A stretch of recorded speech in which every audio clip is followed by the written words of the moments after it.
sa may tubig. Daan ka lang para hindi ka nila maramdaman.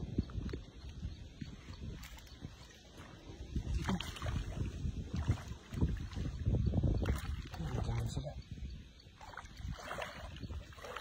Daan ka lang. Kaya ka madalas dyan. Maraming lumot dyan sa ilalim eh. Diba? Nandun yan sa may guhit. Ay, baka madalas ka dyan. Maraming lumot eh. Oh.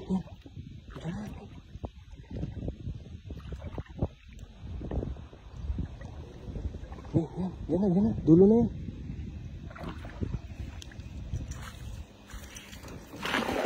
Ganda. Yan na. Talunan na dun, oh.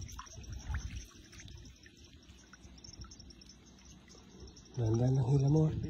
Dahan-dahan lang hila mo. Papasukin mo sa bulsa.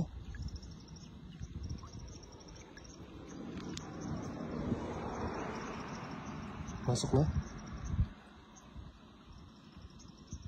Madami talaga dyan sa banda dyan. Maraming lumot yan eh. Ang bahay nila yan dyan, oh. Sa mga tabi ng ano. Nakain nila yung mga lumot.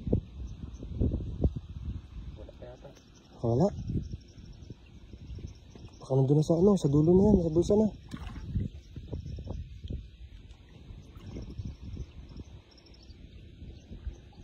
Ito pala yung guhit niyan? Oo, yung guhit na yan. Ganyan yung flooring yan eh. Nasa bulsa na yan.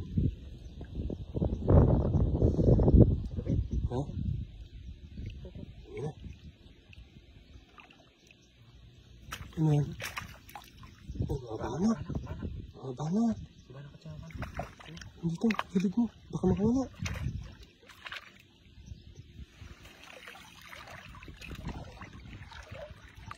Dito, baka makaskulo. Doon pala sila sa lilim. Doon sila sa lilim. Daming lumot dito na. Kinakain na ba yun? Nakain nila yan. Kinakain ng mga isda. Dito sa ano, dito sa lilim. Ano? Ang laki ng ano, ha? Ang laki ng kabisi. Kabisi. Ang laking banak, oh.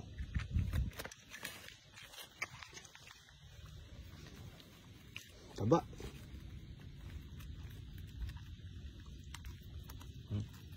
Mabit. Taba, no? Taba na ito. Bilog na bilog, eh. Huh? Taba ng banak, ah. Grabe, oh. Yan, malaki, oh, yung ano, yung kabisi. Masarap, ano? Masarap. Grabe, sobrang. Ha? Ang kintab, eh. Ang taba, ang kintab. Malaki pa siya sa banak, no? Talagang pang tinapa ang ganitong size. Tinapa talaga yung lapad, eh. Taba ang isda ngayon, marami kasi lumot. Grabe, oh. Ito pintab, oh. Kintab ng isda, oh. Grabe, oh. Kintab, eh. Hindi na size ito, oh. Grabe, kintab. Masarap idakita na pa. Dalawa. Ang banak iyaw, no?